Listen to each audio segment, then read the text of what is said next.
Well, welcome to the Hospitality Playbook, your go-to space for real talk, real stories, and real strategies from the world of hospitality. So take a seat, get inspired, and let's kick off today's episode. Today we're going to talk about and break down the strategies behind world-class guest experiences and operational excellence. I'm your host, Caleb Arsenault, and today we're diving into the three pillars that drive every successful hospitality business: people, processes, and profit. Joining us is our executive team. They are all leaders known for transforming hospitality operations through culture, innovation, and financial discipline. So let's get into the playbook. First thing we're going to talk about is people, the power behind the brand. Our goal here is to explore the leadership, team culture, and team development. So my first question, in your view, what defines a strong hospitality team culture? Not all at once. Who wants to take that? Britton, what do you think? In your view, what is a strong hospitality team culture? I always think of it as being super service-minded. So every person on our team has the same thoughts about having the guest first, and it really leads with everything that we do. So akin to one thing I've always appreciated about Marriott is they have a tagline of a spirit to serve. Mm-hmm. So it's like in the very DNA of that person. Not necessarily the business or the culture of the business. It's that individual that makes up the business with the spirit to serve. Yep. Very good. So with our guests, and then in turn with our fellow team members, and it just, if everybody has that mindset, it just becomes magic. Well stated. How about the rest of you? Agreed. It's got to be guest orientated. Everybody's got to buy into it too. But how do you get them to buy into it? I mean, it's kind of cliche for us to say, okay, we're only going to hire people with a spirit to serve. But what does that actually mean? Like, what are the behaviors? What are the characteristics you look for? I look for a passion and then energy. And I always one of our taglines is, you just can't train a personality, but you can teach them anything. So hire for the personality and the aptitude with the spirit to serve, and we can train them on anything else. Well stated. Is that attitude and aptitude? Yeah. What'd you say? Attitude and aptitude? Yeah, 100%. Yeah, we're not performing brain surgery, right? We're doing, fairly sophisticated things, but it's all things that can be trained with the right attitude and aptitude. Ken, what are your thoughts? Well, I agree. You have to find somebody that can. They have to be a bit aware, so they can see what people's problems are. Mm-hmm. People that are just oblivious to their surroundings struggle with that because they don't understand why people are disappointed or upset or mad, or they just don't get it. Right. Yeah, that emotional intelligence we often talk about, having the ability to read others. And it's the whole real Ritz-Carlton approach to things, right? Where people find the people that understand how to anticipate needs, and your service levels go up exponentially, right? So if I help you with something and I anticipate that you're going to need this before you know or before you ask, that service level goes from good to great really quick. Any other thoughts with team culture? How about the interpersonal relationships within the team? We're talking about the individual and kind of who we look for in the characteristics, but maybe talk a little bit about what does it mean for people to get along and play well in the sandbox? It's very important. You just have to have a team mindset. It's when you get to find the associates who are concerned about letting their fellow colleagues or team members down, that is when things really start changing in a team culture. They don't want to be left behind, and so they perform as well as they can. How do you get them to that point, though? Because I've seen some who just don't have that, care, I guess. But I've seen them change. So what is the the leadership. tipping point? I think it's leadership 100%. If you have somebody driving the boat who has as much care and passion about them as they expect to receive, they're going to start performing because they care about their leader. But they're there with them. They're in the sandbox. They're cleaning. They're doing laundry. The tough situations, the ones that the associates struggle handling, or if there's a big day of housekeeping checkouts or whatever, the leader is not in the office. It's just not where they live. They build the respect of the team by being out there on the floor with them. Management by walking around, right? If you sit in your office and you look at reports, it really doesn't tell you. And I can speak firsthand to this because that's what I do a lot. Is I sit in my office and I look at reports. But I learn 10 times more when I get out on the properties and you're walking around, you're talking to the team, you're putting eyes on the asset of what is actually going on in those buildings. So I totally agree, Katie. It's management by walking around. You cannot be in an ivory tower manager sitting in your office trying to manage people. Get your hands dirty. Get in there. Dig in. And, I think that's been a tenet in our company for a long time. And we do a great job of digging in with our team, and that matters.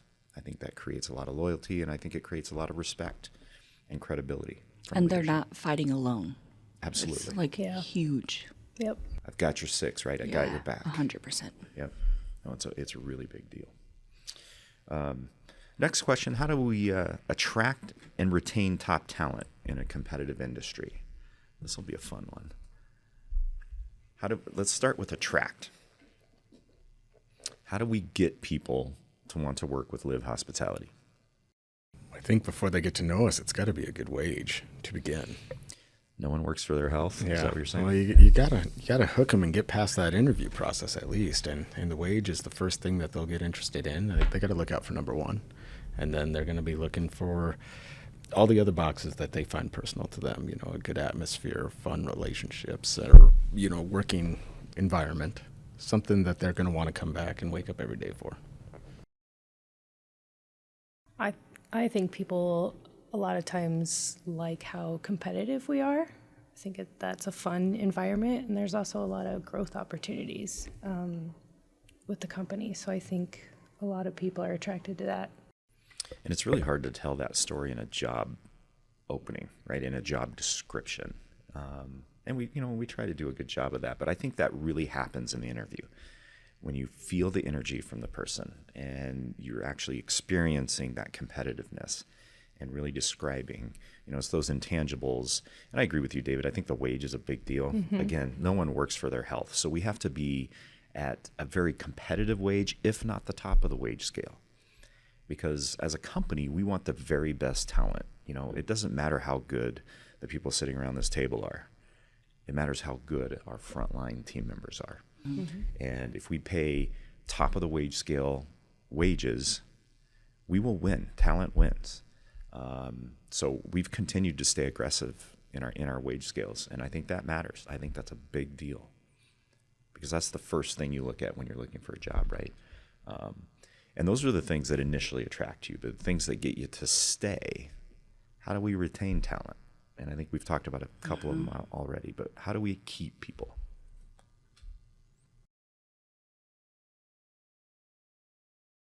It's totally the philosophy of our culture and our atmosphere. Again, making sure we're staying on top of the wage market, right? So people aren't trying to jump ship for a quarter here or a quarter there. But when you enjoy and really love what you do and you care about your team, it's really hard to leave that. I mean, it is really hard to walk away from people that you've built that sort of relationship with. I always tell my family, I'm at work more longer during the day than I am at home. So I want to be really comfortable with the people I'm around. Yeah, they come for the wage and they stay because of the team. 100%. Because of the relationships. Sometimes as leaders we think it's because of us, and we're totally wrong. They stay because of their colleagues and the team and the people they work with every day. And creating that group dynamic that holds each other accountable and celebrates the victories together. I think that's really important. Ken, you have anything to add on retaining top talent? Excuse me. No, I think it's developing a team that everybody, they don't have to be everybody's best friend, but you have a certain amount of mutual respect and you're not going to let the other person down. And the leaders have to make sure that they're aware if one of their people are struggling or, and like, hey, what's the deal today? You seem a little bit off. What can I help you with? And be responsive. It's something you can fix. Sometimes it's not, but at least you're listening and they feel like you at least listen to them. Yeah, I think the overriding theme I hear you guys talk about is care, right? One of our 3 service pillars. You care for the guest, but you also care for each other. And that's a pretty potent dynamic when you actually care. And it's got to be genuine and authentic. You can't fake care. It's something people feel and know that you do truly have their back. So, and it comes down to communication, in my opinion, where you ask, hey, you're having a little off day, or you seem especially chipper today. What's going on? And just saying hi, smiling, saying good morning. Those things matter, and a lead into that conversation. I think that's all important. David, anything to add on that one? Nothing more. So we kind of talked about this already, but what role does the frontline staff play in shaping the guest experience? So let's talk about those folks that we hire that have a true spirit to serve. What role do they play? The role. Yeah, that's Like- important. That too. They are the most important piece of our business. Like, we just couldn't do it without them. Yeah, they're the ones that interact with the guest. I mean, it is, as Katie said, the role. It's what they do every day. It's what we hire them to do. It's the everything. It's the first person they interact with when they get there. Really shapes how their whole stay and their whole experience is going to be. Also, the last person when they leave. So that's the first and last impression. Super important. Don't tell our incredible sales team that I said this, but I truly think that frontline staff is our sales team. They are the first impression and they are the last impression, and a lot of touch points in between, right? But they are our greatest sales asset. So when we're hiring people, you have to keep that in mind. If you get someone that isn't helping your cause in that role, they can do way more harm than the administrative task of checking a guest in, or we hire attitude first and the ability to do the administrative tasks secondary, because they are your greatest sales asset. Yeah, I totally agree with that. You guys have anything else to add to that? How about this one? Can you share a time? I'd like for each of you to share a little story about this. When investing in people led to measurable business results. So not just, they smiled and said, good morning. Measurable business results. Because when we start to connect people with those processes, that's where we get financial results.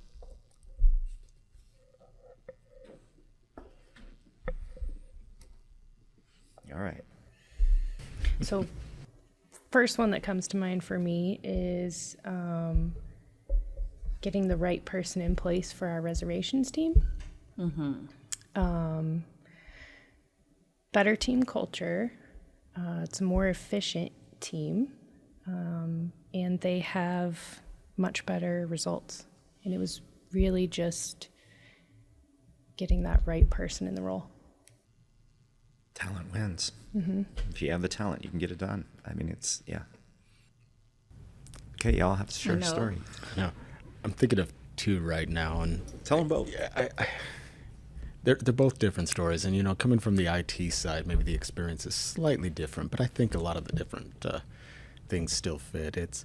We got one gentleman who's been with me since before LinkTech was a thing. He helped us up at Cadillac Jacks, but I remember during his interview, went to call his references, and I was told, well, he's not going to be much more than help desk tier 1. I don't know. I had a little belief that he could be more. Is where it start.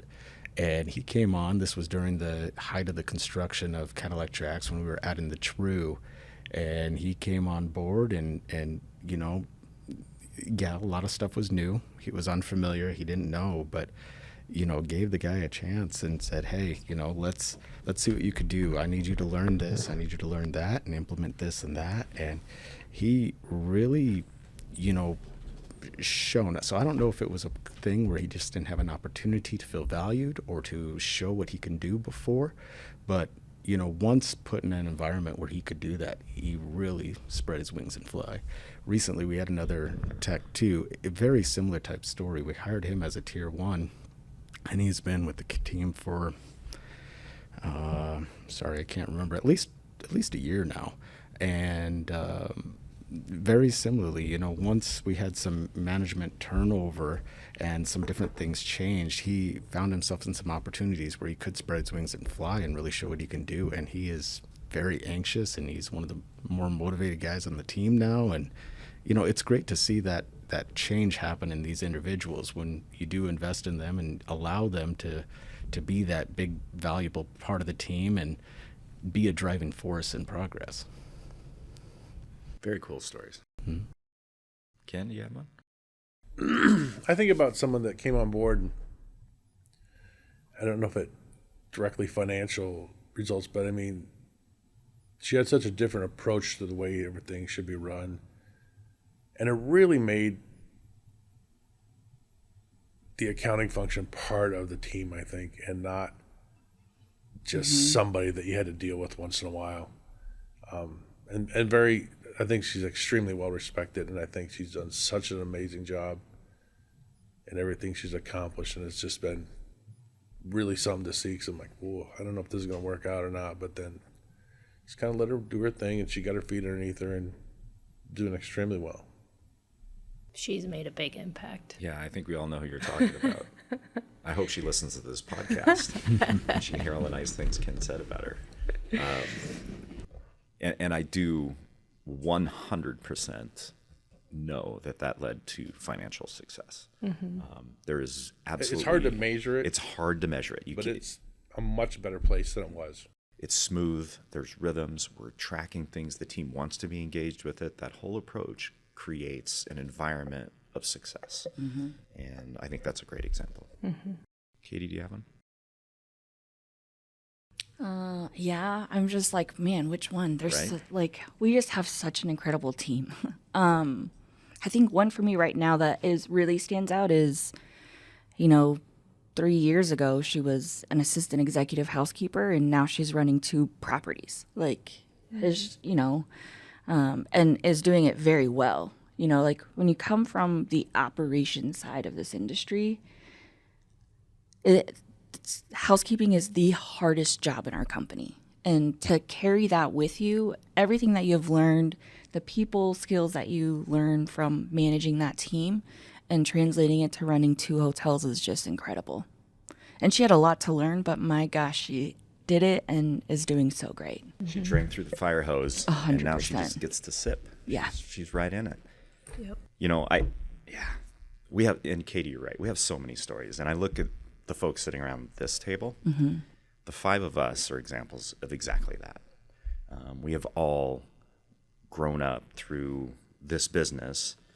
We all had people make a decision to invest in us and to give us a shot. And that's oftentimes what people want, right? I just want a shot. Give me a chance at it. And we all want to be that company where you get that chance. Because 9 times out of 10, it's a win. Because they're hungry, they're excited about it, they want to prove what they can do, they want to push their own boundaries and achieve more than they've ever achieved before in their life. Those things are what fuels me. I mean, I just love seeing people. And again, the 5 people sitting around this table are great examples of it. You all have grown up through this business too and been promoted and earned your spot. And someone made a choice to invest in you as a person. And it's made our company what it is today.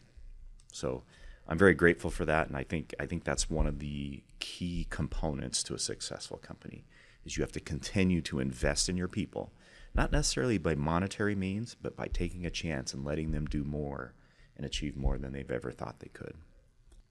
Okay, our last question on the people side. How are you preparing your teams for the future of hospitality, especially with tech and automation, AI, et cetera, on the rise? So how are you preparing your teams? Jump in. Both feet. Let's go. Yeah, I just love it. I am a huge champion of all things technology, and thankfully the team responsible for that. They're not scared to try random stuff with me, which is awesome. So, just letting them know it's like, okay, if it doesn't work, and if it does work, grasp it and let's try it again somewhere else. But if it doesn't, just throw it out the door and let's try something. Like, it's fine to fail. But we just talk about it a lot, and we just try so many things. We have tried so many things over the past couple of years, and it's just not going to stop. And it's a bit of a research and development process, right? So in my mind, you're going to have wins and losses with technology. I mean, we don't want to change just for the sake of change, but we want to have some research and development and try things and fail forward and actually learn from that and say, okay, we know that process doesn't quite work, but let's take a right here, and we know this one will. So you got to just throw them out there. I agree with you, both feet, and give it a try, and then you evolve. I, too, am a big champion of technology. No. Weird. No, it's being just in it every day. It's a constant move, and you gotta just be open and learn and experiment and try. I mean, and when we redo our they call it the stack in the IT industry, but the different technologies you use to run it, we're turning this thing over on an annual basis, it feels. And that is exhausting, to be honest. Think in the industry, if you're changing your property management system, your key system, all the different systems you got to something different, and this team has to keep up and learn that. And that iteration, takes a lot of people that are very in tune that, yes, we got to just strive to be better, and you got to know what's next and compare it to what we had before and be part of that iterative process. And so to help the team, I make it mandatory for the IT team. We got to go to different conferences. Everybody has to go to at least one a year. Go see something new, bring back ideas. Let's have a little powwow after and talk about what could be cool, what would be good. And, a lot of the stuff that we're doing today has come out of these different conferences. So I'm a huge proponent of that. It's just, getting out there and seeing what's new. There's always something new. With technology, certainly with AI, the concern is robots are going to take over the world, right? And it's going to cost jobs. So our people will lose their job to some automated process.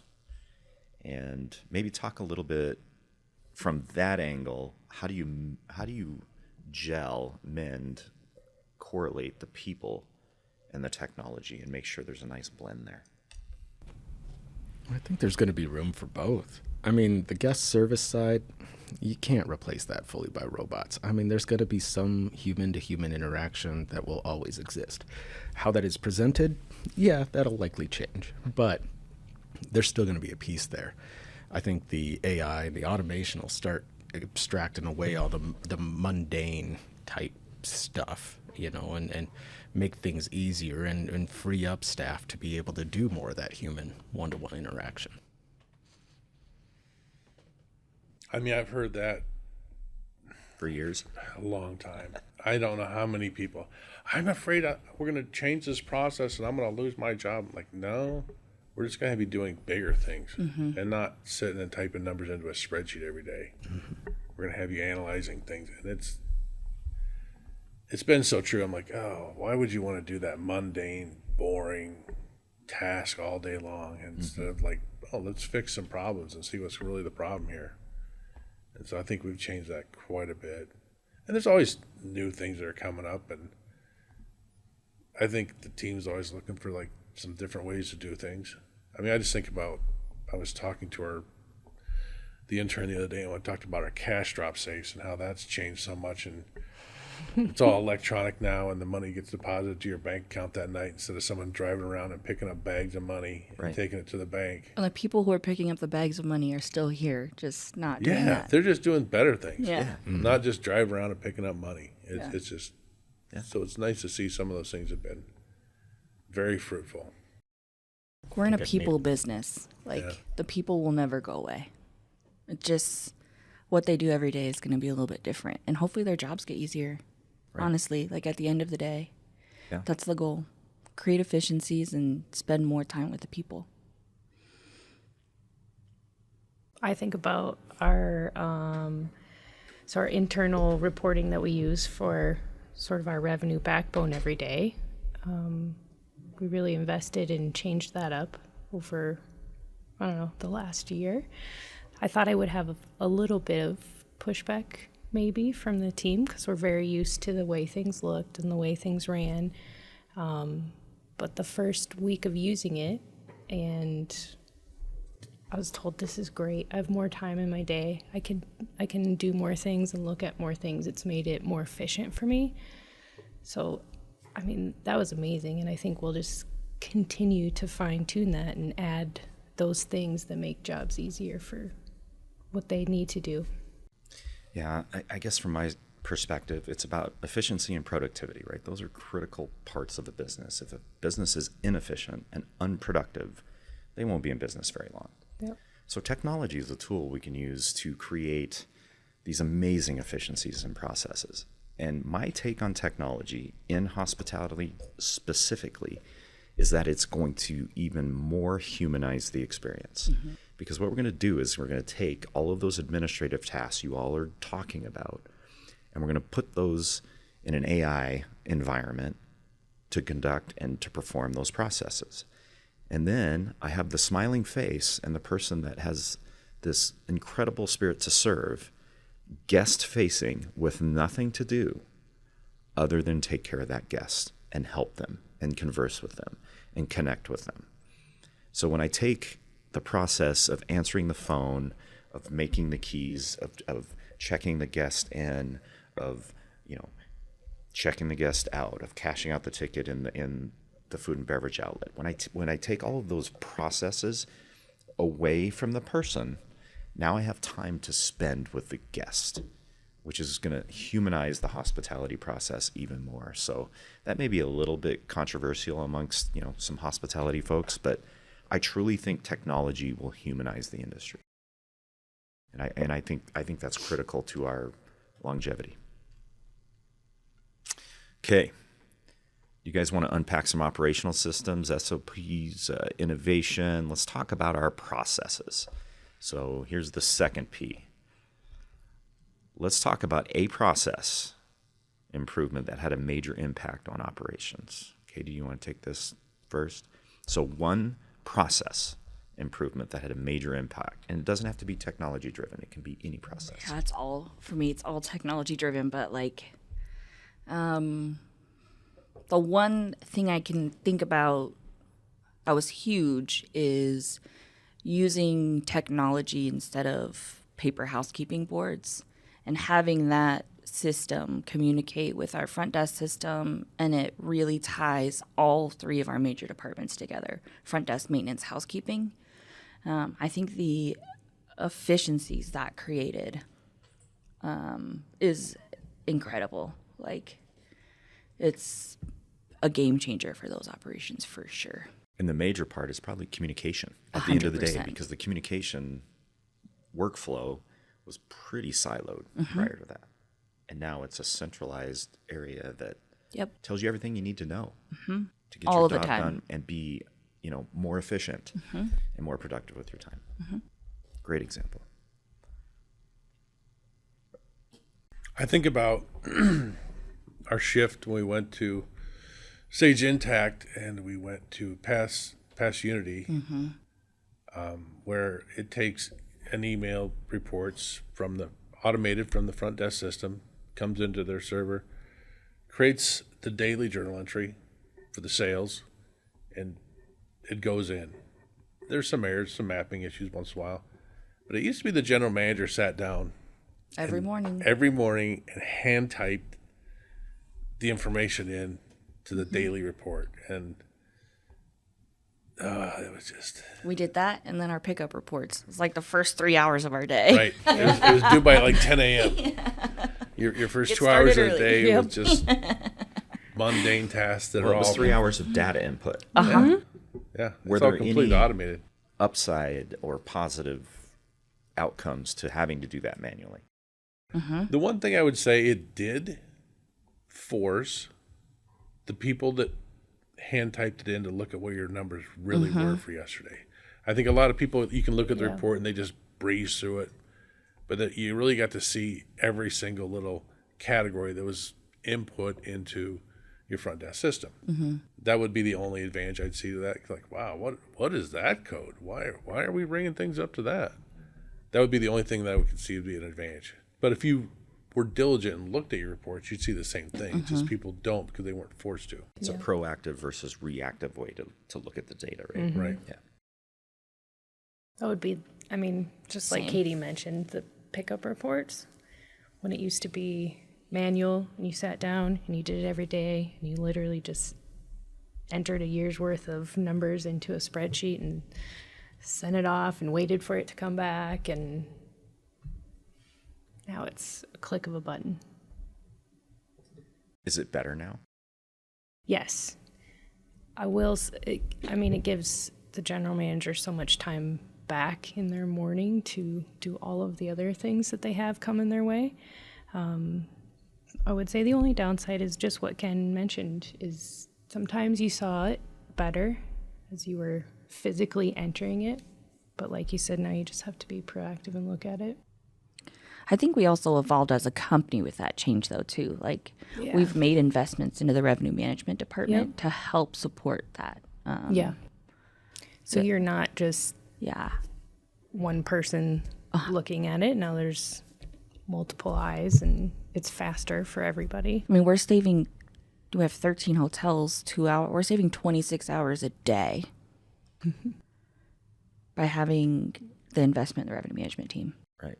The revenue management team and the software and the software a that day. we use, 26 which is hours a day. completely proprietary and custom.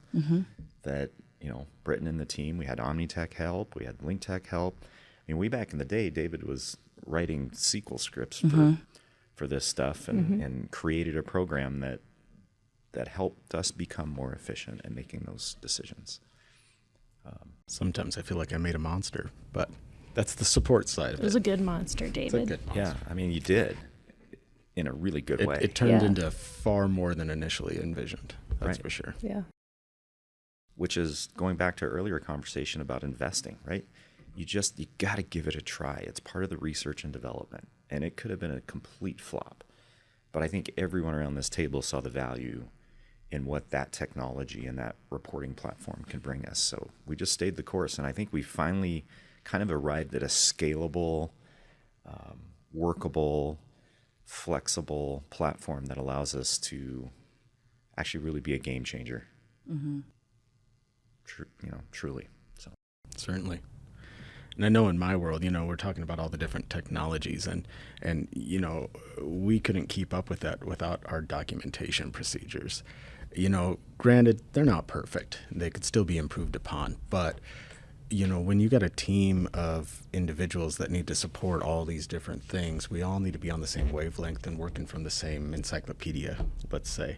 And so different processes we put in place is, whoever designs and puts together the system has to create that, constant state documentation. This is how it should be. And then everybody else goes to that and they make the extra documentation of, okay, well, if this goes wrong, this is how you fix it. And that documentation is a living document. It's never stagnant. It always evolves. It comes out of date. You gotta just stay on top of that. And those are the different procedures that we've put in place to be able to support all these different technologies. very cool. It's kind of funny we all went to technology on that question, right? But it is the most powerful tool we have at our disposal to create efficient processes. And I think that's the big takeaway. Let's go to our next question here. And this is tying it back to people.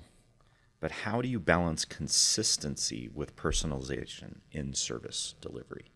So how do we maintain consistent processes while still personalizing that service delivery? Because we're all a little different, right? Like a snowflake. We all have different expectations. I know in my world, I just mentioned it, maintain consistent Yeah. processes, that documentation. It's that same book everybody goes back to. And sure, it changes and evolves, but it's a controlled evolution then. You just got to keep everybody on board of, no, did you look at that? Did you follow those rules, those steps? I think we have the sort of standard guidelines and procedures and how to do things in the hotels, but I think we also give our teams a lot of freedom to make decisions based on the guest that's in front of you, or the guest, every guest has a different situation going on. So I think we've done a good job empowering our teams to do what they need to do to take care of the guest, or go a little extra by doing this for the guest. We kind of give them ideas, but they are able to come up with whatever they think they want to do for the guest. So the empowerment focus is the key. Yeah. It's the linchpin in that process. I also think the service-oriented mindset, though, like, when reservations are being made through our reservation center team, like, they do a great job of saying, like, hey, what's bringing you to the area? Yep. And then passing along the communication, like, hey, these people are celebrating their 50th wedding anniversary or whatever. And so the team does a really good job from start to finish of that guest experience, making sure, number one, our team on site knows what's happening, and then our team on site is very empowered to really go above and beyond for that guest's arrival, which is really cool. So when you're checking in, like, wishing you a happy anniversary, and then you're going to your room and there's wine and chocolate and flowers or something in there, like, it's just really cool from start to finish, the empowerment, and then just being really, really passionate about providing good service. Yeah. Little on yap, right? Going a little extra. Which happens so much So throughout our much. company. And then it's just fun because we get to hear the cool stories like after Yeah. it happens. Yeah. Like, oh my gosh, that's amazing. What a great idea. Yeah. And they do get creative, Mhm. which is awesome. Mm-hmm. Ken, anything to add on that side? I mean, I think the way we're structured, we just have a controllers meeting every once a month, and we talk about broad things, like, so everybody's does it the same way. Like, we're all going to do this way. You can go about your day however you want, but in the end, this needs to be done this way, and this needs to be coded here, and so it's all consistent. So when you look at the beauty of our systems, you can look at all the income statements across the whole company, and everything's being coded the same way, so you can do apples to apples comparisons and really see what the results are, and not like, well, that's an anomaly because Joe, he puts it here and Sally puts it there, and like, no, we'll just try to be consistent within that. So how do you balance that with the personalization side? Like, at Well, my I think- property, my general manager wants it here. I mean, that's great that he wants it there, but it's not going to be there. no. No. We all sit together, and Katie's in this meeting, and so is Caleb, and we all talk about how we want it done. And so everybody is represented at the table, and we all decide the best way to do it moving forward. It's very interesting, and I think I'm just realizing this now. Ken, your department and mine, we serve the internal departments. We don't serve the guests directly. And we're both focused. We made comments on trying to keep things the same and standard. And, we're at that. I think that allows the rest of the departments to be flexible and serve the guests in the way, because they have some sort of, constant expectation to lean back on. Yeah. You have to have boundaries, right? You have to have standards of which we're going to make sure things stay consistent. But we have to allow a little bit of mindset and leeway and personalization within those boundaries. And, I think it's a little more difficult on the finance side because it's pretty black and white, right? There's not a lot of gray area in your world in terms of where things should be going. And it builds a consistency for what I would call one of my other internal customers is like the finance or the banking people, right? Yeah. And so when they look at various income statements and things like that, you don't get a lot of like, well, why is this on this company this way? And I'm like, well, it's because. No, they're all the same. They all look the same. they're all going to go the same way. This episode of the Hospitality Playbook is brought to you by Live Hospitality. Did you know Live Hospitality operates 13 hotels, 4 premier resorts, and an entire portfolio of standout restaurants? Behind every exceptional guest experience, culinary innovation, and high-performing team is a management group built for results. Whether you're an independent hotel owner looking to elevate performance or a new investor seeking trusted operators, Live Hospitality offers full-service management built on decades of operational excellence. From luxury to leisure, every touch point is tailored to your property's identity while driving strong returns. If you're thinking about what's next for your property, think Live. Visit livehospitality.com. That's LIV hospitality.com to learn more. So let's touch on my next question real quick. And we've already kind of talked about this, but let's talk technology. And what does that play? What role does that play in streamlining your processes? How does it make it faster? How does it make it more consumable by the consumer? I mean, we're all digital. We don't have paper invoices anymore. They get scanned in, and we don't have a big box of invoices at the end of the year. Right. And so almost everything we have is server-based and digital. There's very, very few things that are paper that someone gives you a piece of paper. I'm like, oh, here's this. I'm like, that wasn't the way it was when I was in the industry earlier. No. And honestly, I think we're an anomaly within the industry too. I don't think there's many companies that can say that we're basically 99% digitized on our finance side. We don't have stacks of paper everywhere. So kudos to you and the team. I mean, I think that's a way more efficient and productive way it's so much easier to run to find finance. things. Yeah, absolutely. Anybody else want to comment about technology and how it streamlines? Yeah, I think it has improved, continues to increase like the immediacy, right? Like any sort of communications, anything that we're doing on the finance side, on the operations side, the technology, sending a message instead of driving or, whatever that looks or feels like, it's really, really expedited all of those processes. Like we're just continuously improving because we're talking about it all of the time because it's so easy to. And I would say kudos to Kayti, because I've seen more than once where she's screen sharing with someone All the time. And it used to be like, oh, I'll be out there. Let me drive out there. I'll come and see you, and then we'll work on whatever problem it is. Like, oh, I'll just screen share and like figure this out. Especially because I don't have a door anymore. You'll get one eventually. For our listeners, just so you know, we're going through an office remodel, and Kayti sacrificed her door as part of that remodel. She will get one again eventually. That's okay. I don't mind. Yeah, streamlining processes and the way technology does that. I mean, and I think, Britton, in your area, there's a perfect example of it with the pickup reports and rate suggestions. Yeah. And how we shop the market. I mean, it used to be like... Call around sheet. It used to be looking at either various different individual hotel sites or shopping through Expedia or Kayak. And now we use one that we can just do a quick rate shop at a click of a button and get updated rates. Right.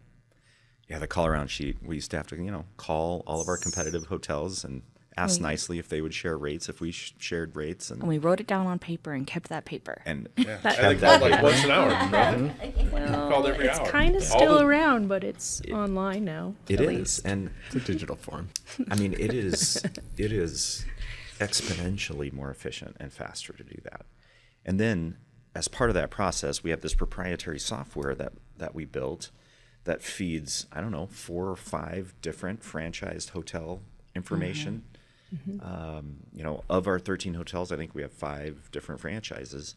Well, we're capturing that data, every 30 minutes or every few hours, and we're able to make real-time decisions. And not only that, we can actually get the information, the rates, the changes, any alterations we want to have made through our revenue management team right to the property in real time with no lost time. And those minutes and seconds can mean real dollars. And there's no more, how many rooms do you have left? How many Right. rooms do you have left? There's no more me bugging the Yeah, front desk we have the every little dashboard to see bit it real and time. taking their attention away from what they need to be doing. So Again, another example of, in my opinion, of humanizing the hospitality experience by getting rid of these administrative tasks. That gives the general manager more time to spend with their team and with our guests. So, great examples, you guys. Okay. How do we ensure that processes don't become barriers to creativity or to guest connection? And I think we talked about it earlier. You know, we talk about empowerment, and I think it's a perfect example of why our company can embrace all this technology, all this process consistency, and then humanize the experience. If you don't empower your team, you have a bunch of robots walking around anyway, right? That can't make a decision. And, you know, one of the things we did years ago with our company is we have an empowerment policy where every single individual, all 1,100 of our associates, has basically an open checkbook. You make it right for the guest. And that policy, I think, has really created an environment where our team feels like they can do whatever it takes to make it right. And that takes our guest service to another level. And, you know, obviously when you're counting the dollars and cents, you kind of worry about, okay, what is that going to cost us as a company to open up that checkbook? And it's been minimal. Rarely do we ever have to give the house away. Well, I think it's actually resulted in us saving money because the guest is taken care of immediately. Yeah. It's not, oh, let me find my manager. Oh, Well, they'll they- call you back in 2 hours. Oh, they'll be here tomorrow. Oh, and by that time, the guest is furious. yeah. And by the time it gets to your desk, Oh, my gosh. you're going to do whatever it takes to Whatever make it it takes. right. Like, You're going to they're give really upset. more than Of what our course. frontline staff will give. Yep. And so Agreed. the front desk associates do a really great job, which has just got to feel so good for them too. Like how freeing just not to have those handcuffs. I mean, they're dealing with a lot of, luckily, 98% of the time, super happy people to be where they are. But that 2% can really make or break your day, man.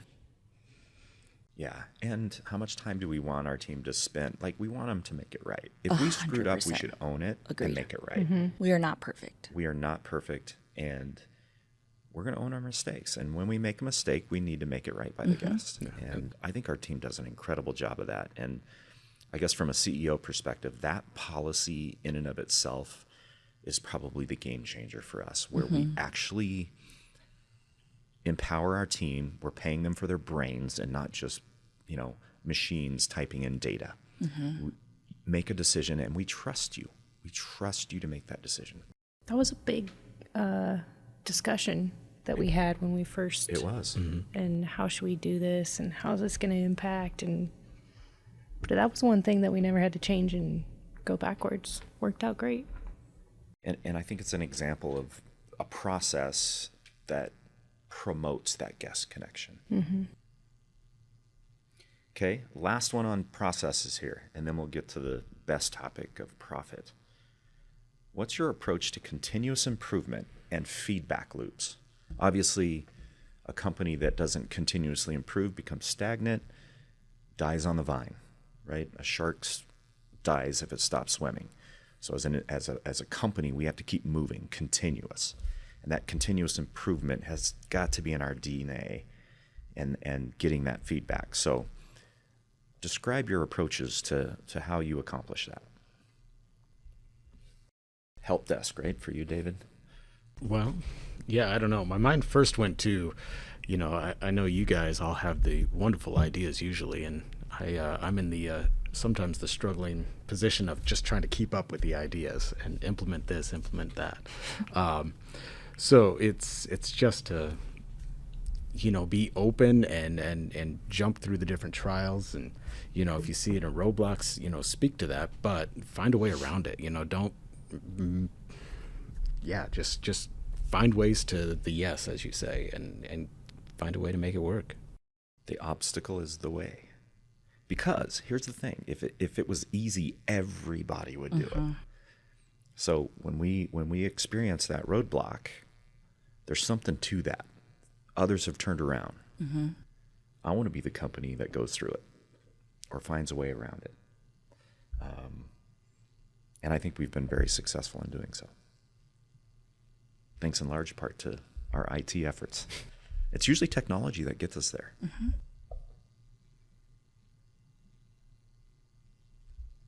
Any other thoughts? How do you get feedback? Ask. Okay, what does that look like? You check in with your team often. What obstacles are you facing with this new whatever, or do you have any suggestions? Or, it's the FaceTime. It's asking the questions, and you get all sorts of stuff back, and then be open to changing it.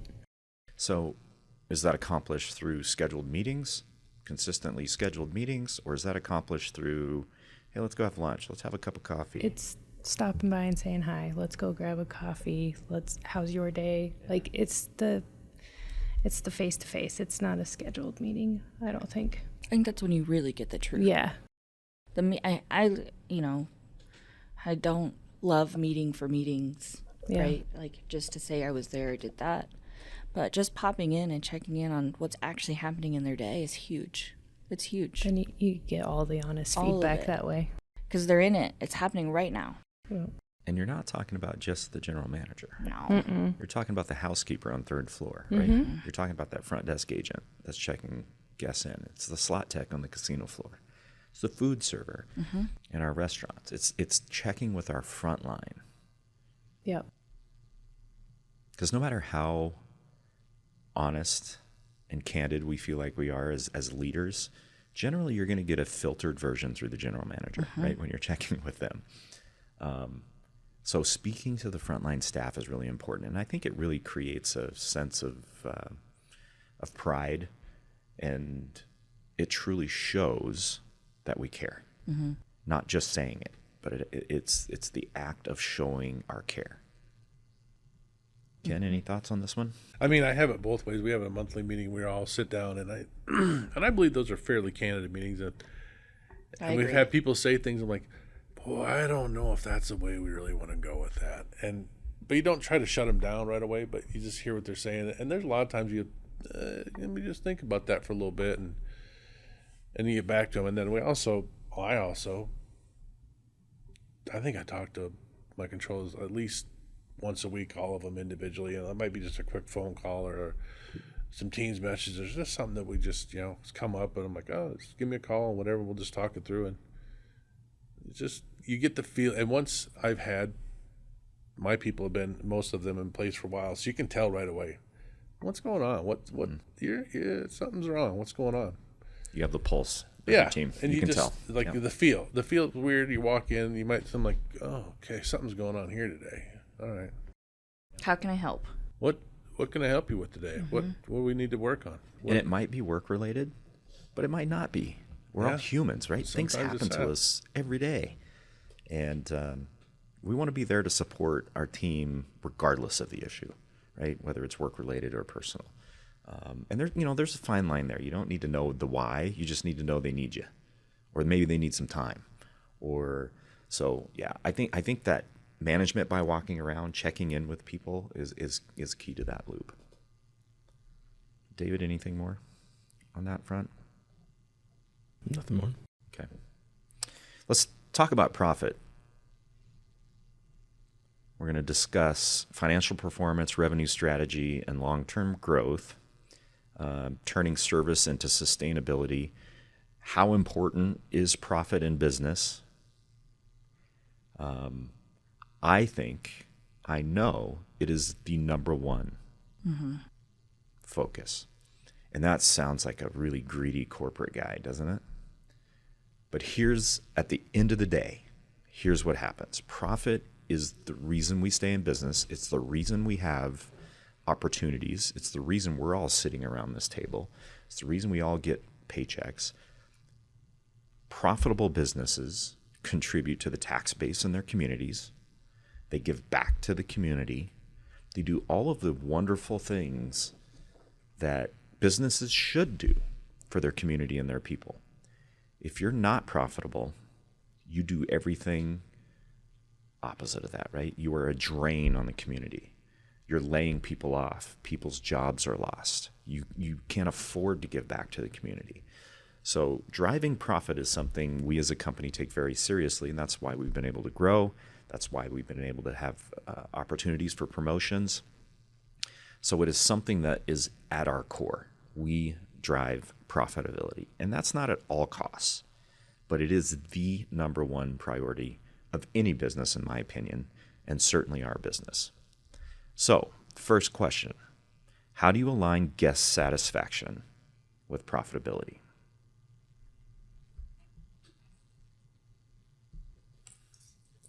So here, at the end of the day, so I'll tell a quick story. When I first started with the company, we had a property that was sorely underperforming.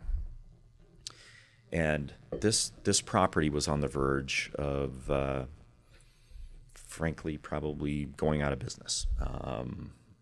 Maybe not to that degree, but it was close. And we had won every award, guest service award. We had won every touchy-feely, warm-feeling award you could possibly think of. And we were going out of business. So there's definitely a balance of being able to win those awards and keeping a focus on profitability. And fortunately, that has since changed a lot. It is the most profitable business we have in our company, and we still win awards. It can be done, but there has to be a balance there. You can't just focus entirely on one and not the other. So, how do you align profitability with guest satisfaction? Well, the one thing I would say is if you don't have profitability, you can't reinvest in your business. And our ownership group is amazing. The amount of money that they allow us to spend on technology, property improvements, and having nice products to sell, which I think directly affects customer satisfaction. I think we've all stayed in the hotels like, oh boy, this is a little rundown, versus like, wow, this is state of the art. They have the coolest stuff, and it's just beautiful. And if you don't have profitability, you can't put money back into the organization because it's expensive to do renovations. Very. Right. Very expensive. And I think along with that, improving the product you're delivering, and while, having great guest service, winning all the awards is wonderful. The revenue management side, to see the value in that product you're selling and set appropriate rates, and to have that income coming in and then balancing it out with the expenses to make sure you don't have the waste is really where it all comes down together.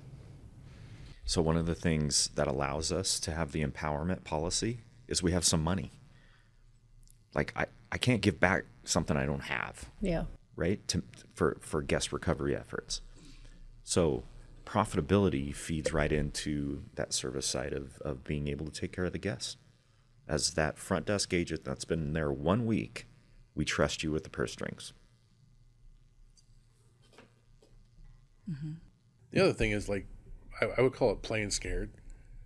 Like you're saying, oh, well, we can't spend that dollar because we're going to lose it. I'm like, well, no, we need to invest in that to make this better. And I've seen this with numerous organizations, not ours so much, but they just pull back and pull back and pull back. And I always call it the death spiral. Yeah. I saw this in Deadwood quite a bit.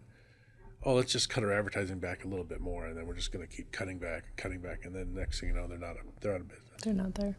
That is the first area businesses usually look for a cut, right? Is advertising and marketing.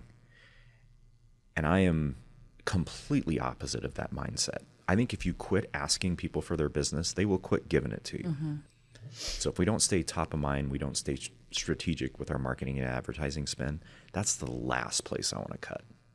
In fact, we might have to spend more there because maybe the market's tightening. Maybe things are changing within, this macro market that we have to spend some more money. That's good. That's fine. If we're not profitable, we can't do those kinds of things. But you have to measure it. It has to be measured. To make sure it's being effective. Absolutely. Measure everything you do. as best you can. Katie, anything more to add on that one? Britton? Guest satisfaction and profitability. How do we achieve both? Yeah, I think and we've talked about it a lot, but it's really it's finding and creating the efficiencies so the general managers have time to really worry about both, right? Like, we don't want to pay you guys to do a data entry, to spend all day at your computers. We want to be able to quickly give you data to quickly make decisions and move on. And I think we live and breathe that through every department in our company for sure. Agreed. Let's move on to our next question. Talk about KPIs and metrics. Which ones matter most to you when evaluating financial health? So everything that we Net measure. operating income. Spoken like a true chief operating officer. I love it. I appreciate it. But I think it's part of that. I think There's magic that happens to make it happen. There's a lot that goes into that. number one. the number one overall, yes. But I think the other thing, our biggest expense is labor and like cost per occupied room. I know you harp on that to your people a lot, and you should, because it's a great measure for how busy you really are and how efficiently you're being spent your labor dollars, because that's your biggest expense. Mm-hmm. And it's very easy to tell by data. And that's one thing that's really good about financials being black and white. There's really no gray areas there. Yeah. I understand things can happen, but if we don't know what's happening, boy, we're not doing our jobs. We want to know the why. Yeah. 100%. When we're evaluating your report card, otherwise known as your financial statement, we want to know why. If you know why, that tells us you're tuned in. You know what's going on in your operation. And things are going to happen. You're going to lose a water heater. You're going to have an flood, anomalous expense, a flood. Mm-hmm. You're going to have things happen. You just got to know. Like, when we get to the end of the month and you don't know why, that's a problem. Mm-hmm. So it's just being tuned into your operation and understanding what the organization values in terms of KPIs. And I concur with Katie. I think net operating income is one of the most fair and most important measures of any business. It's the lifeblood. Mm-hmm. Any other comments on that question? It's pretty definitive, I think. Yeah. But you also Profit. You also have to keep your company out of the red zone, though, Yes, with hotel inspections, we do. because that'll directly affect your NOI. Yes, agreed. And I think at the end of the day, it's really tough to balance that because it negatively affects your profitability to stay out of the red zone at times, right? You have to do renovations. You have to upgrade your product. You have to upgrade your people. Maybe you got to pay more, find better people. So it is a very, very delicate balance between profitability and guest service. And it is my opinion and our company philosophy that we want to give really solid B-level service. And that's not derogatory. A-level service is really, really expensive. It takes bodies, lots of people to give that level of service. So I want to be lean and mean with outstanding service. And we have great people that deliver that B-level service. But we staff at a level that isn't going to probably give you the Ritz-Carlton experience. So, communicating that to our teams, communicating that to our leadership is really important, that is the expectation. And, I think our people are so amazing. We probably touch into that A-level service at times because they're just so incredible. For sure. And they're doing, the work of 2 or 3 people in that effort to deliver that service. But it's an important philosophical discussion and objective to have as a company, because that generally will guide most all of our behaviors and all of our decisions. This is going to be right up Britton's alley here. Let's talk about pricing strategy. And we'll start with hotels, and we'll talk about casino, and we'll talk about food and beverage. But what approach do you take and strategy in today's dynamic market to set pricing? Man, the $1,000,000 question. Well, the strategy. So you always have to pay attention to what's going on with the market. So this year, great example. End of last year, I thought 2025 was going to be just amazing. Keep going as we usually do. But a lot of things changed with the political environment, economics. You just have to change. You have to change often, sometimes more frequently than you'd like. But if the strategy's not working, you got to adjust it. I feel like this year's theme is short term. Yeah. I think consumers, and I think you're exactly right. I think the geopolitical stage has been volatile. You guys have heard me say this before. I don't care what market you're in, whether it's the stock market or the travel industry and tourism market. Markets like certainty. And when things aren't certain, consumer behaviors follow that. Let's wait and see. And we've seen a booking window that is, shortened significantly. So those pricing strategies have become more difficult. And we have tools on the hotel side to deal with this, but then how do we deal with it on the food and beverage side? Because it's still consumers trying to spend money. And we can't change our burger price every day. I thought maybe we could just do market rate or market price for every item on the menu and we get to decide every day. I'm not sure how the consumers would feel about that. But it's so dang volatile. Maybe that's why lobster's priced that way on most menus, or the catch of the day, right? Yeah. Because you don't know what you're going to be paying. So maybe let's talk about the food and beverage and casino pricing set. I think you have to maintain competitive advantages. We don't want to be the least expensive, but we certainly can't always be the most expensive. And honestly, it's the experience when you arrive. I will come back and pay a couple more dollars for my meal if I feel really taken care of. Yeah. So. And it's a great meal. And it didn't take 3 hours or, whatever that looks or feels like. But I think got to continue to ask for the business on the front side. But once we get them in the doors, it's totally up to our team to have them come back. You got to give them the value. Yeah. The value. And the experience. Doesn't matter what you pay for so the meal. Important. It's like if you just go like, man, that was amazing. Yeah. I want to come back. Yeah. That person really took care of me. The value proposition, right? And you're right, Katie. Most people are willing to spend a little extra if the experience measures up and the product.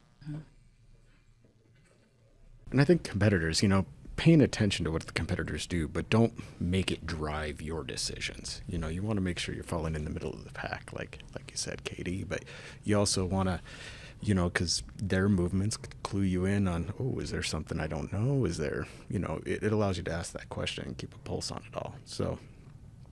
Yeah, I think competitors, there's a trap door there, because if let's say you follow a competitor and you follow what they do and you're like, man, I want some of their business and I really want to focus on what they're doing. And well, you end up, if you focus too much on your competitor, you become them, right? You have a unique value proposition. We have a unique value proposition as our product. So we want to stay true to our core while knowing what's happening in the market, right? So it's a delicate balance of making sure we're measuring not a competitor, but an aggregate of competitors, right? Because you want to find the mean, you want to find the average, and you want to be in that pack. I think that's the point you're making is, if you focus too much on your competitor, you become them. And that's not what we want to do, right? That doesn't make us unique. That just makes us like everybody else. So be aware, know what's happening in your market, know what's happening with your competitive set, whether that's in food and beverage, casino, or hotel. But then you have to look at it in aggregate, and maintain your value. Our value proposition is different than everybody else's. So what we're selling is not the same. Maybe we shouldn't be priced the same. Right. Any other comments or questions about that? Pricing strategy, man, that's a tough one. But it's where the magic happens. You did say casino up front, but we haven't talked about that yet. What are your How do you thoughts on price the casino? Do your players club. what percent you give back as points or however you want to. Sure. The loyalty program the side. loyalty program, basically, yeah. So the product in a casino is a hold percentage at the end of the day for us, right? That's our profit, our revenue, if you will. So you can affect that by moving play around a slot floor on different machines that have different holds. You can change your slot mix. That creates more or less volatility in the player's experience. You can set table minimums and maximums as such. You can open more tables, close more tables, create more demand. There's a lot of ways to influence that. Also, your reinvestment strategies through your player development. Recently we have a casino that probably got a little rich on buying business, if you will. Free play is a wonderful tool, but it also can be an Achilles heel. So you have to use that in a very smart, strategic way, making sure that you're always calculating your return on investment on that investment. And Deadwood as a whole, as a market, has grown in free play significantly year over year. So in order to stay competitive within the market, we have no we have no choice other than to grow in that, unless we have some other value proposition over here that will take the place of that. And that's what we always look at. If we just follow the pack, there's a point of diminishing returns there. So we got to find another spot over here that has value to the consumer, to the gamer that wants to come in and play, that isn't driven by free play. Because not everybody's coming into your property because you're giving them something. So we want to target demographics that are there to enjoy the gaming experience, but aren't looking for a bunch of freebies at the end of the day. And I've been in Deadwood for a long time, and we've seen that cycle, man. It has gone all the way through multiple times where we just get a little heavy on all of the free play and all the freebies and free food, free drink, free everything, free rooms, now to a model where it becomes every department becomes a little more profitable, right? Where we actually try to drive profitability in every revenue source. Yeah, that is a tricky balance, from the casino player, they're going to see value of, hey, if I'm coming to town with $100, what am I getting out of it? And they're going to gravitate towards the free. So yeah, it's that one's tricky. It is. And you can buy that $100 business, and you can cut it by 25%, by 50%. You might even cut it by 100%.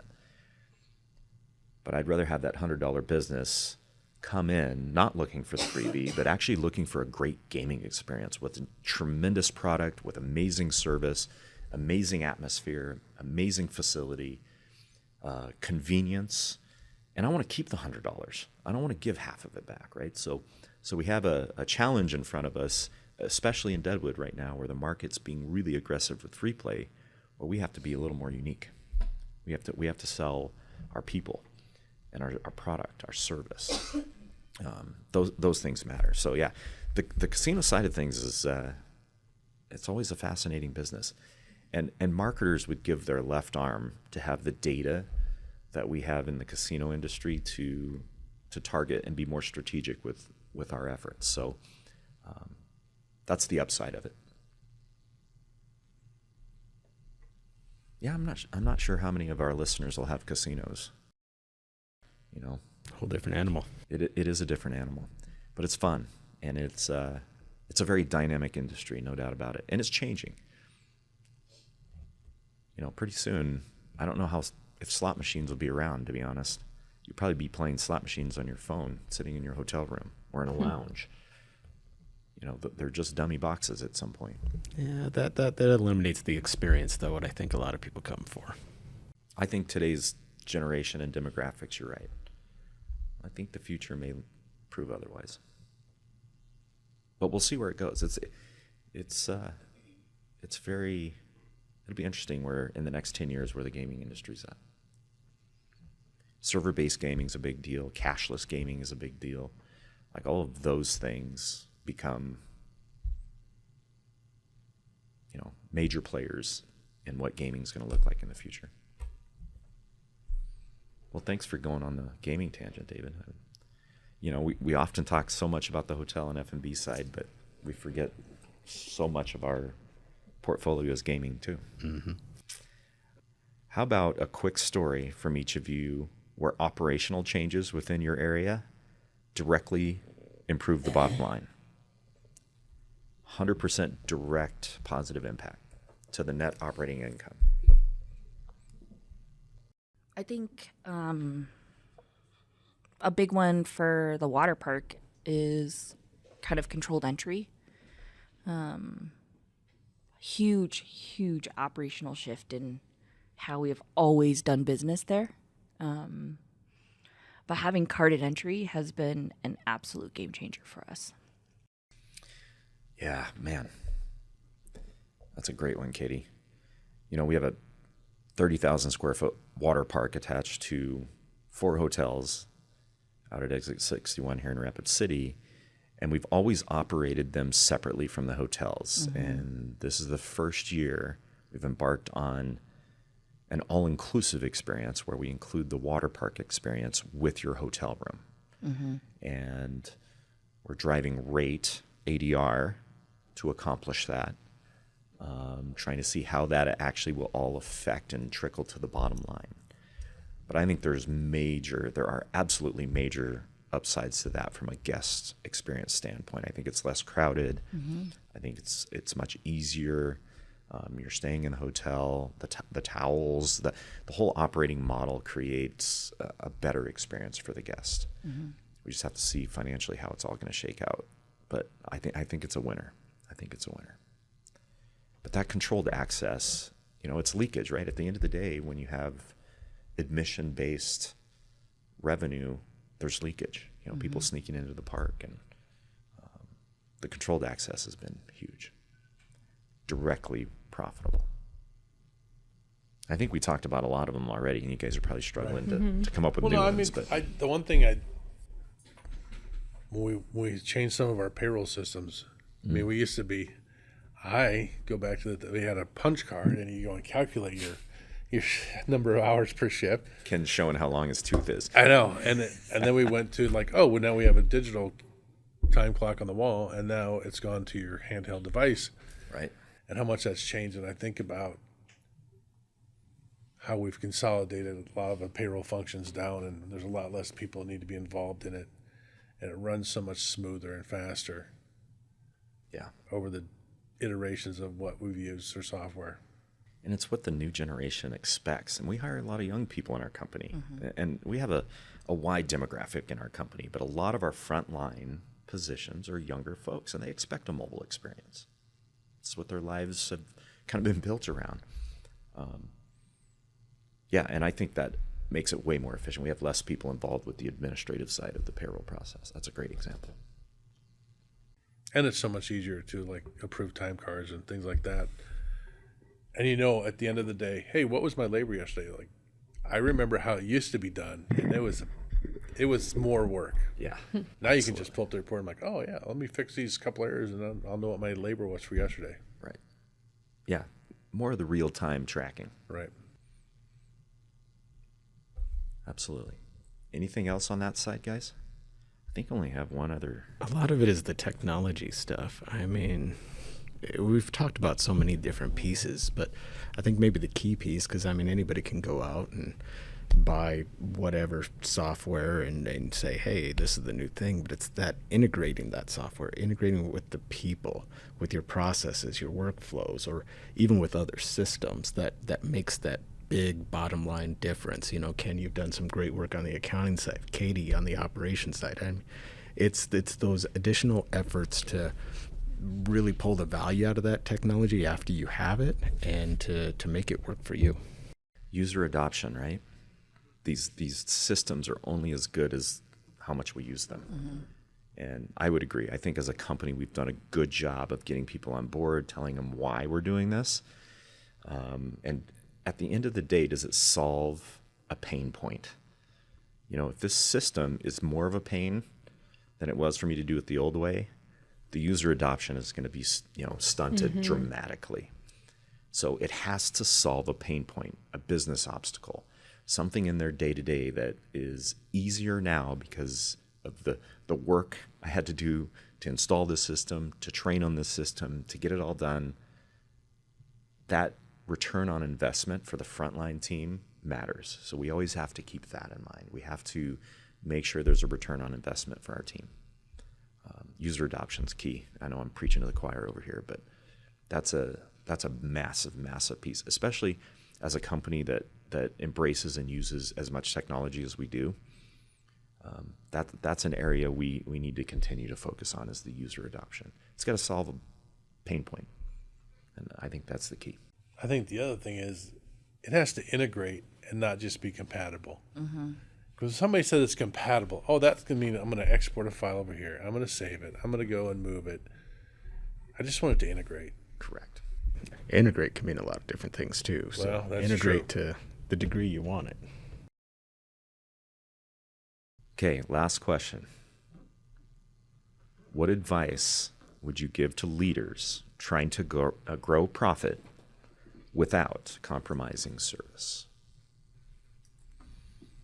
Here's where you guys can show your wisdom for our listeners. Don't reach to cut expenses immediately. Instead, leverage your resources. See what you got, whether that resources is your property, the people, the technology, whatever. Make it work to its best of its ability and get as much out of it as you can. It's not always easy to do when funds are slim, True. but most turnaround businesses are because you've invested more in it. If you're not a profitable business, you're probably there because you haven't made the proper investments into your business. So at some point you have to do that. That investment may not be financial. It may be time, maybe expertise. Sure. It might be other things. Sure. The one thing I would say is empower your people. No decision is the worst decision. If someone makes a decision, you go, boy, let's talk about that and how we could have done that differently. At least they're going to learn. But if you don't let them make any decision, I've been in many organizations like, well, I can't do anything. I have to talk to my manager. I have to talk to his manager, who's got to talk to the general manager, and it's never going to get solved. And we're just going to ignore the problem. And Yeah. I've seen that, and I'm like, that just everybody becomes frustrated and mad. Like you said, now it's really going to cost the general manager a lot of money to get that right. The word bureaucracy comes to mind when I hear that. And as your organization grows, it's the hardest thing to prevent. Because everybody wants to matter, everybody wants to have a say. And as you layer up, as your organization grows, this is one thing I've struggled with, is how much bureaucracy can you tolerate? And I think as an organization, it needs to be as little as possible. And when you think you're there, cut more, because bureaucracy kills energy. My advice would be to talk about it with your team. They're the ones doing it every day, and a lot of our best ideas in this company has come from somebody you would have never expected. So talk to the people who are doing the job and ask them what their thoughts are. Great advice. It's huge. Bottom up instead of top down management, right? The people doing the job know what it takes. Ask them. And they're usually really happy to tell you. 100%. I think you got to evaluate all aspects for efficiencies. Those things, like we talked about, marketing. So if the marketing's working for you, you're getting good returns, like invest there. You can shop around on your different vendors. Like if you haven't checked on pricing for something in a couple of years, like take a look. Don't be afraid to switch those things up. Yeah. We do it this way because we always have. Man, how many That's times my do favorite organizations say expression. that? Well, we always do it that way. Let's keep doing it that way. And I think it's organizations that are afraid to fail. They know it kind of works this way, even if it's average result or even below average, but They're it's lazy. safe. So how much risk tolerance do you have as a leader, right? To say, you know what, maybe there is a better way, and let's try it at the risk of failure. You know, where you see success, someone once made a very courageous decision, meaning they took a chance.